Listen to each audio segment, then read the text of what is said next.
देता हूँ आप लोगों को। 5.91 में बोलता है कि ए food distributor has borrowed 950,000 to buy a warehouse. The loan is for 10 years at an annual interest rate of 12% compounded quarterly. The amount of quarterly payment which he must make to pay back the loan and the interest he will pay is, loan की amount present value repayments के बराबर होती है। P जो है वो 9.5 लाख है। Are हमें ढूंढना है multiplied by 1 minus 1 plus 12% compounded quarterly है तो डिवाइडेड बाई 4, पावर आ जाएगी -40, ठीक है ना, डिवाइडेड बाई 12% ओवर 4। अच्छा जी, आर कितना आएगा? आर कितना आएगा? ऐसे ही किया है ना। आर कितना आएगा?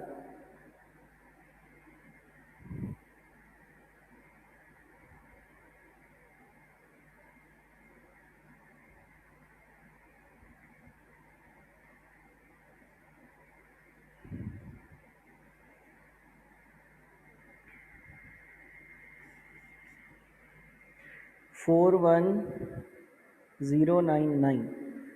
तो 41099 आर की वैल्यू हो गई, यानी कि आंसर तो सी ही होगा। अलबत्ता उसने एक और चीज़ पूछी थी, दी इंटरेस्ट ही वुड पे। इंटरेस्ट की अमाउंट कैसे ढूंढी जा सकती है? इंटरेस्ट की अमाउंट ऐसी ढूंढी जा सकती है कि 41099 की 40 किस्तें हैं, ये आप पे कर रहे हो 9.5 लाख रुपए के लोन के लिए। तो अगर इन दोनों का आप डिफरेंस निकालोगे तो वो 693,970 ही आ रहा होगा, यानी कि आंसर सी होगा। अच्छा जी, अगला कहते हैं firm will need 300,000 at the end of 3 years to repay a loan. The firm decided that it will deposit 20,000 at the start of each quarter during the 3।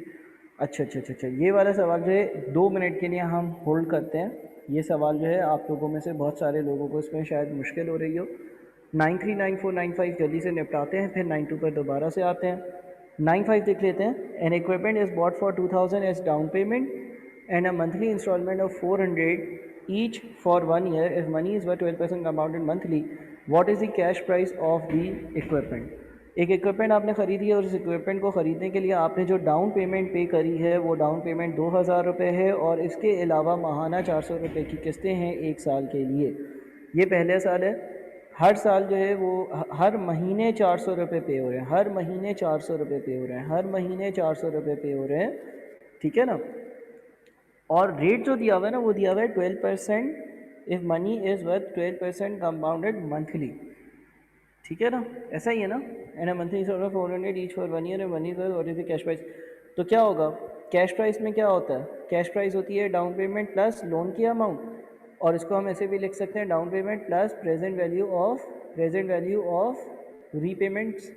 तो ये मेरे पास आ जाएगा डाउन पेमेंट यानी कि 2,000 रुपये और प्रेजेंट वैल्यू ऑफ रीपेमेंट्स यानी कि 400 multiplied by 1 minus 1 plus 12% divided by 12, power -12 upon 12% over 12। Loan की अमाउंट प्रेजेंट वैल्यू रीपेमेंट के बराबर और इसमें डाउन पेमेंट को कर दिया ऐड। कितना आ जाता है ये?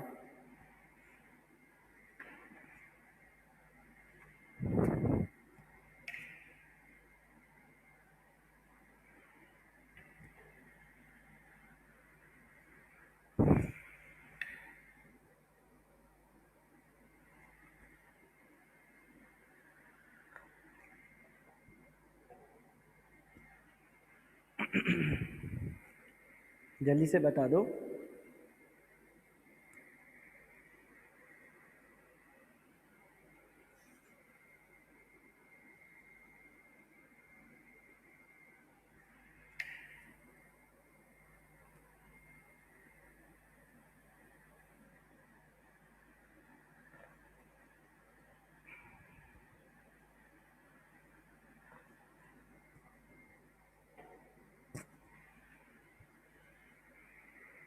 6502 आ रहा है, सही है, ठीक है।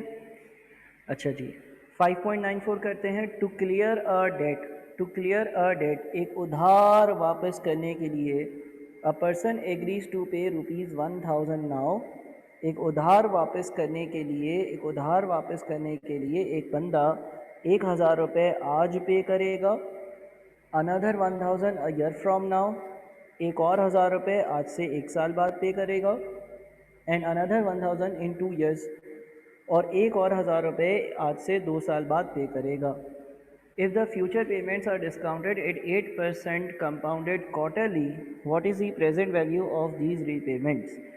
अगर फ्यूचर पेमेंट्स को 8% कंपाउंडेड क्वार्टरली के हिसाब से डिस्काउंट किया जाता है तो इन रीपेमेंट्स की प्रेजेंट वैल्यू यानी कि ईयर ज़ीरो की वैल्यू क्या है? पहले वाले 1000 रुपये तो हैं ही ईयर ज़ीरो पर, पहले वाले 1000 रुपये तो हैं ही ईयर ज़ीरो पर, तो उसके लिए कुछ भी करने की ज़रूरत नहीं है। अलबत्ता दूसरे वाले 1000 रुपये ईयर नंबर 1 पर हैं, उसको ज़ीरो पे लेकर आना है, और तीसरे वाले 1000 रुपये ईयर 2 पर हैं, उसको भी ज़ीरो पे लेकर आना है, यानी कि डिस्काउंटिंग करनी है। अच्छा, जो रेट दिया हुआ है वो दिया हुआ है 8% कंपाउंडेड क्वार्टरली, जबकि जो अमाउंट्स हैं वो ईयर नंबर 1 और ईयर नंबर 2 पर हैं। तो इस रेट को पहले हमें एनुअल रेट में तब्दील करना पड़ेगा इफ़ेक्टिव एनुअल रेट का फॉर्मूला यूज़ कर EAR is equals to 1 plus nominal rate upon m power m minus 1। तो पहले तो इफ़ेक्टिव एनुअल रेट बताओ। इफ़ेक्टिव एनुअल रेट इसलिए कैलकुलेट किया क्योंकि जो पेमेंट्स हैं वो एनुअल हैं और जो रेट है वो क्वार्टरली है, इन दोनों को मैच करना ज़रूरी है। तो मुझे पहले तो इफ़ेक्टिव एनुअल रेट बताओ, एनुअल रेट क्या आ रहा है?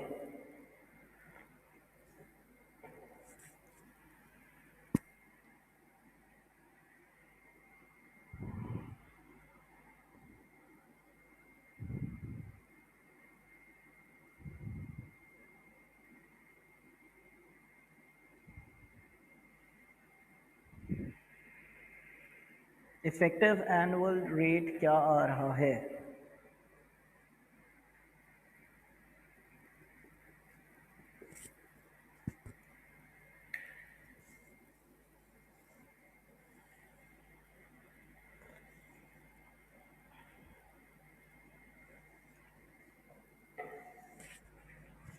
%8.23।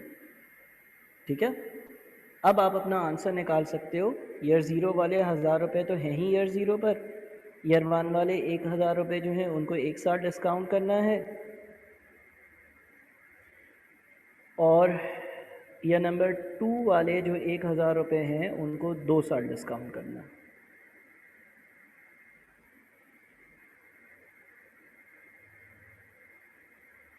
और फिर आप इन सब को ऐड कर दो। ठीक है, थोड़ा सा जल्दी सॉल्व करो।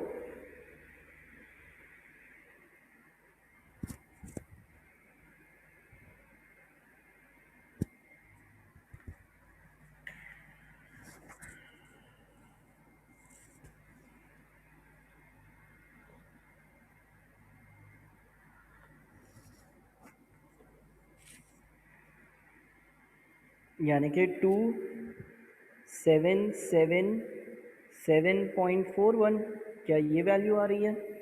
ये आंसर आ रहा है?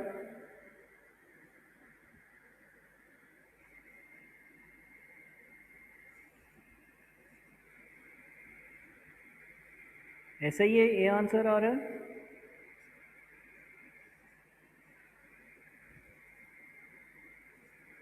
अच्छा जी, सही है। वर्किंग कर कर देखा है हमाद, या तुम आंसर देखकर पीछे से बता रहे हो? तुमने वर्किंग कर कर कैलकुलेट किया है क्या? 2777.41 इसका आंसर आ रहा है, इसकी वैल्यू इतनी ही बन रही है। सही है, ठीक है, चलो तो नियरेस्ट यही हुआ। अच्छा जी, उसके बाद हम आ जाते हैं 93 पर। Machine cost the company 1 million. एक मशीन जो है कंपनी के पास है, उसकी कॉस्ट 1 मिलियन है, and its effective estimated life is to be 20 years. इसकी ज़िंदगी 20 साल होगी। If the scrap is expected to realise 50,000, जब 20 साल बाद आप इस मशीन को बेचोगे तो ये 50,000 की बिकेगी। The sum to be invested every year, हर साल में कितना पैसा जमा करूँ? 13.25% कंपाउंडेड एनुअली की बुनियाद पर, अगर 20 साल बाद मुझे यही मशीन रीप्लेस करनी हो, इसकी जगह नई ऐसी ही मशीन ख़रीदनी हो, which will cost 30% more than it's present value, जिसकी कीमत आज जो कीमत है उससे 30% ज़्यादा होगी। आज आपके पास एक मशीन है, वो मशीन 20 साल चलेगी। 20 साल बाद जब वो मशीन ख़त्म हो जाएगी, 20 साल बाद वो मशीन जो है वो फेंकने जैसी हो जाएगी, तो आपको ज़ाहिर है उसकी जगह दूसरी मशीन की ज़रूरत होगी।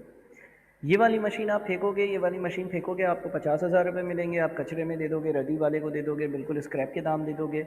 नई वाली मशीन ख़रीदोगे, उसके लिए आप अभी से कुछ पैसे हर साल के आखिर में जमा कर रहे हो। आपको ये बताना है कि आप कितने पैसे हर साल के आखिर में जमा करो। देखो अभी जो मशीन है वो 1 मिलियन की है। जब मैं नई मशीन ख़रीदने जाऊंगा 20 साल बाद, जब मैं नई मशीन ख़रीदने जाऊंगा 20 साल बाद, तो 1.3 मिलियन की मिलेगी। अभी जो मशीन मेरे पास है वो 1 मिलियन की है। जब मैं 20 साल बाद नई मशीन ख़रीदूंगा तो वो 1.3 मिलियन की मिलेगी, नई वाली मशीन। उस नई मशीन को ख़रीदने के लिए मुझे 1.3 मिलियन की ज़रूरत फ्यूचर में होगी।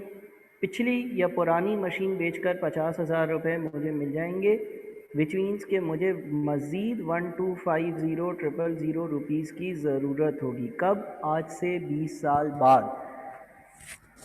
आज से 20 साल बाद मुझे 1,250,000 रुपीज़ की ज़रूरत होगी नई मशीन ख़रीदने के लिए। ठीक है ना, यानी कि फ्यूचर में ये पैसे चाहिए 1,250,000। तो मैं कितने जमा करूं हर साल, यानी कि आर मालूम करना है। अगर जो रेट है वो है 13.25% कंपाउंडेड एनुअली, 13.25% पावर 20 -1 अपॉन 13.25%। ठीक है, और कितना आता है बताओ, और कितना आता है बताओ।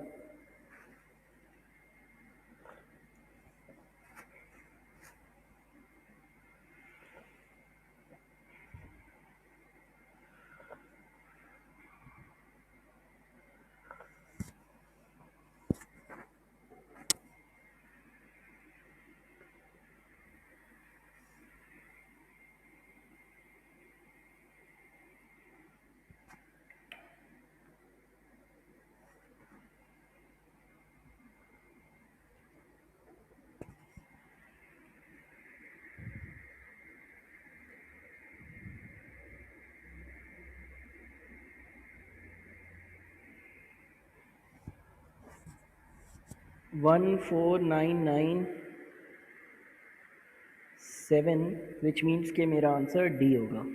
ठीक है, मेरा आंसर डी होगा। तो ये भी हो गया। अब सिर्फ़ और सिर्फ एक सवाल 5.92 मुझे करवाना है। 5.92 थोड़ा सा टिपिकल है, तो ज़रा तवज्जो देना। मैं 5.92 को दोबारा से पेस्ट करना चाहूँगा ताकि मैं क्लियरली उसको एक स्क्रीन पर ही समझा सकूँ।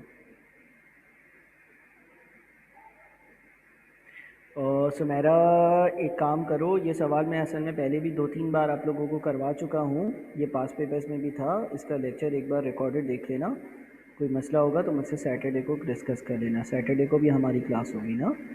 मैं 5.92 करवाना चाह रहा हूँ क्योंकि वो एक मुश्किल क्वेश्चन है, और वो नहीं हुआ ना तो मसला हो जाएगा। मुझे वो अभी आज ही डिस्कस करना है, अभी अभी। टाइम क्योंकि कम है, मेरी अगली क्लास 5:30 बजे, तो 9 में टाइम भी लग सकता है ना।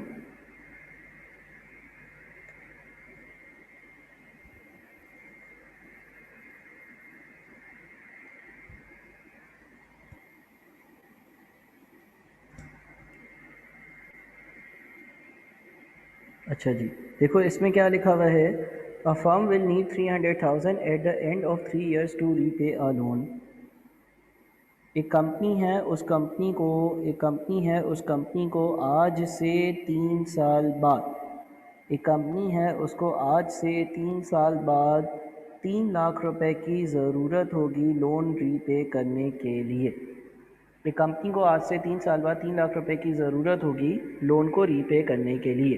ठीक है ना। The firm decided that it would deposit 20,000 rupees at the start of each quarter during these 3 years into an account। Firm ने ये डिसाइड किया कि हर क्वार्टर के स्टार्ट पर वो 20,000 रुपये, फर्म ने ये डिसाइड किया कि हर क्वार्टर के स्टार्ट में वो 20,000 रुपये डिपॉज़िट करेंगे। हर क्वार्टर के स्टार्ट में वो 20,000 रुपये डिपॉज़िट करेंगे ताकि ये जो 3 लाख रुपये की ज़रूरत है ये ज़रूरत पूरी हो सके। The account would yield 12% per annum compounded quarterly during the first year। पहले साल जो इंटरेस्ट मिलेगा वो 12% मिलेगा। What rate of interest should it earn in the remaining 2 years to accumulate enough amount in this account to pay the loan at the end of 3 years? दूसरे और तीसरे साल का इंटरेस्ट रेट क्या होना चाहिए, दूसरे और तीसरे साल का इंटरेस्ट रेट क्या होना चाहिए अगर जो आपका मकसद है कि 3 लाख रुपए आपके पास फ्यूचर में पूरे हो जाएं, वो मकसद पूरा हो जाए। अब इस सवाल को अगर आपने तमीज़ से नहीं समझा तो आपको समझ नहीं आएगा, तो फुल अटेंशन इधर दो। अच्छा देखो लिखा हुआ है A firm will deposit will need 300,000 at the end of 3 years, ठीक है, to repay a loan. The firm decided that it will deposit 20,000 at the start of each quarter during these 3 years. Her quarter के start में 20,000 20,000 20,000 20,000 20,000 जमा करे जाएंगे. The account will yield 12% per annum compounded quarterly during the first year. पहले साल का interest rate 12% होगा, यानी कि पहले साल बैंक से जो इंटरेस्ट मिलेगा वो 12% के हिसाब से मिलेगा, दूसरे तीसरे साल 12% के हिसाब से मिलेगा या नहीं, ये बात ज़रूरी नहीं है, ठीक है। What rate of interest, what rate of interest, यानी कि आर आई पूछ रहा है what rate of interest should it earn in the remaining 2 years to accumulate enough amount in the account to pay the loan at the end of 3 years। देखो आप यहाँ पर interest rate change हो रहा है, जब इंटरेस्ट रेट चेंज होता है तो बैंक आपको नए इंटरेस्ट रेट पर इंटरेस्ट देना शुरू करता है। अच्छा अब पहले साल जो इसने पैसे जमा करे होंगे ना, उसका इंटरेस्ट रेट मुझे मालूम है 12%। फिर ये पैसे जो पहले साल जमा करे, दूसरे और तीसरे साल जो पैसे जमा करे, उस पर किस रेट से इंटरेस्ट मिलेगा वो नहीं मालूम, लेकिन इन सब की फ्यूचर वैल्यू कितनी होगी, 3 लाख। तो मैं पहले जो है ना वो पहले साल के अमाउंट की बात करता हूँ। देखो गौर से सुनना, गौर से सुनना, गौर से सुनना, अल्लाह के वास्ते यहाँ वहाँ की कोई बात अभी नहीं करना, गौर से सुनना। पहले साल जो इसको 20-20 हज़ार रुपये मिल रहे हैं वो ये हर महीने के हर क्वार्टर के शुरू में जमा कर रहा है, उसकी यह नंबर 1 वाली वैल्यू कैसे आ सकती है, उसकी यह नंबर 1 की वैल्यू आ सकती है एनवीडी ड्यू के फ्यूचर वैल्यू के फॉर्मूले से 20,000 multiplied by 1 plus 12% divided by 4 power 4 minus 1 divided by 12% over 4। मैं वापस से रिपीट करता हूँ, ये तीनों साल 20-20 हज़ार रुपये जमा कर रहा है, लेकिन मैं अभी सिर्फ़ और सिर्फ पहले साल के 4 क्वार्टर्स में 20-20 हज़ार रुपये जो जमा किए गए उसकी बात कर रहा हूँ। एनवीटी ड्यू का फॉर्मूला लगा रहा हूँ, हर क्वार्टर के स्टार्ट पे पैसे जमा करें, और ये ढूंढ रहा हूँ कि पहले साल अगर 12% के हिसाब से रेट मिले तो पहले साल जमा करे हुए चारों 20,000 20,000 20,000 और 20,000 रुपये पहले साल के आखिर में कितने बन जाते हैं। तो ये एनवीटी ड्यू की फ्यूचर वैल्यू का फॉर्मूला, यानी कि आगे ये भी आएगा। एनवीटी ड्यू की फ्यूचर वैल्यू का फॉर्मूला लगा। क्या मैंने दूसरे और तीसरे साल के 20-20 हज़ार को टच किया? नहीं किया। पहले साल मिलने वाले, पहले साल जमा करे हुए 20-20 हज़ार रुपये जो है उनको ईयर 1 पे लेकर आया हूँ। अच्छा ये पैसे बैंक में अभी भी पड़े रहेंगे, ये पैसे बैंक में अभी भी पड़े रहेंगे। ये पैसे बैंक में पहले साल के आखिर से दूसरे साल के आखिर से तीसरे साल भी पड़े रहेंगे, और ये जो पैसे हैं इस पे मज़ीद इंटरेस्ट 2 साल भी मिलेगा, यानी कि ये अब ईयर नंबर 1 का P हो गया। और using S is equals to P1 plus i power n, इनको मैं तीसरे साल अगर ले आऊँ तो उसके लिए मैं लगाऊंगा 1 plus i upon 4 power 24। S is equals to P1 plus i power n वाला फॉर्मूला लगाया है। पहले साल के हर क्वार्टर में जमा करे हुए 20-20 हज़ार रुपये को मैं पहले साल के आखिर में लेकर आया, और वो फिर पहले साल के आखिर से तीसरे साल के एंड तक बैंक में पड़े हुए हैं, किसी ने नहीं निकाले हैं, तो उन पैसों पर मज़ीद 2 साल का इंटरेस्ट मिलेगा। उसके लिए मैंने S is equals to P1 plus i power n लगाया। उधर मैंने अभी ईयर 1 और ईयर 2 में मिलने वाले 20-20 हज़ार रुपये को कंसिडर ही नहीं किया। मैं सिर्फ़ और सिर्फ पहले साल सिर्फ़ और सिर्फ पहले साल मिलने वाले 20-20 हज़ार रुपयों को यह नंबर 3 पर लेकर आया हूँ। अच्छा, इसके बाद यह नंबर 1 से 2 के बीच में भी 20-20 हज़ार रुपये जमा करे जा रहे थे और यह नंबर 2 से 3 के बीच में भी 20-20 हज़ार रुपये जमा करे जा रहे थे। उसके लिए दोबारा से एनवीटी ड्यू की फ्यूचर वैल्यू का फॉर्मूला लगाता हूँ 20,000। अब मैं क्या कर रहा हूँ, अब मैं जो एनवीटी ड्यू की फ्यूचर वैल्यू का फॉर्मूला लगा रहा हूँ वो इस टाइम पीरियड के लिए लगा रहा हूँ। S is equals to R multiplied by 1 plus i power n -1 upon i multiplied by 1 plus i. ये मैंने एनवीटी ड्यू की फ्यूचर वैल्यू का फॉर्मूला लगाया है बिकॉज जो यहाँ पर यहाँ पर यहाँ पर यहाँ पर यहाँ पर यहाँ पर यहाँ पर यहाँ पर यहाँ पर ये जो 1 2 3 4 5 6 7 8 बार 20-20 हज़ार रुपये ईयर 1 से 2 के बीच में और 2 से 3 के बीच में जमा करे हैं, ये भी तो ईयर 3 पर आएंगे और इज़ इक्वल्स टू 300,000 लिखता हूँ क्योंकि ये सारी चीज़ें जो है वो 3 लाख रुपए के बराबर होनी चाहिए। ठीक है, ये हमारा इक्वेशन बनेगा। अब इस इक्वेशन में किसको क्या मसला है मुझे बताओ। मैं एक काम करता हूँ, पहले इसको यूँ लिख देता हूँ कि लेट से ये है ए, ये है ए, ये इक्वेशन का बी वाला हिस्सा है। ए वाले हिस्से में जिसको भी कोई मसला है मुझे बताओ, मसला नहीं है तो नो इशू लिखो। ए वाले हिस्से में ईयर 0 से ईयर 1 के बीच के मिलने वाले 20-20 हज़ार रुपयों को मैं तीसरे साल के आखिर में लेकर आया हूँ। मुझे पहले साल का इंटरेस्ट रेट मालूम था, इसीलिए मैंने एन्युटी ड्यू की फ्यूचर वैल्यू का फॉर्मूला 1 साल के लिए लगाया। एन्युटी ड्यू की फ्यूचर वैल्यू का फॉर्मूला 1 साल के लिए लगाया। यह अमाउंट ईयर 1 पर पहुंची।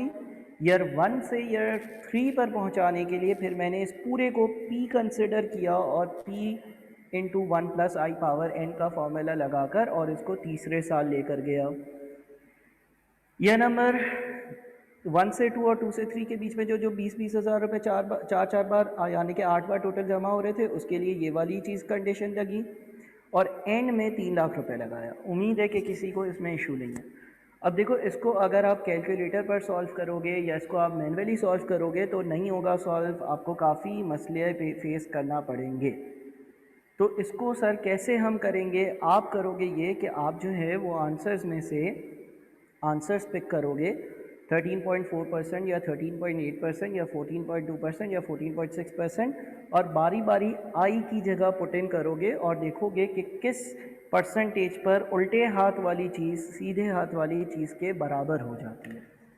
अब ये मैं आप लोगों को होमवर्क दे रहा हूँ, ठीक है ना। मेरी असल में एक और क्लास है, मुझे असर की नमाज़ भी पढ़नी है।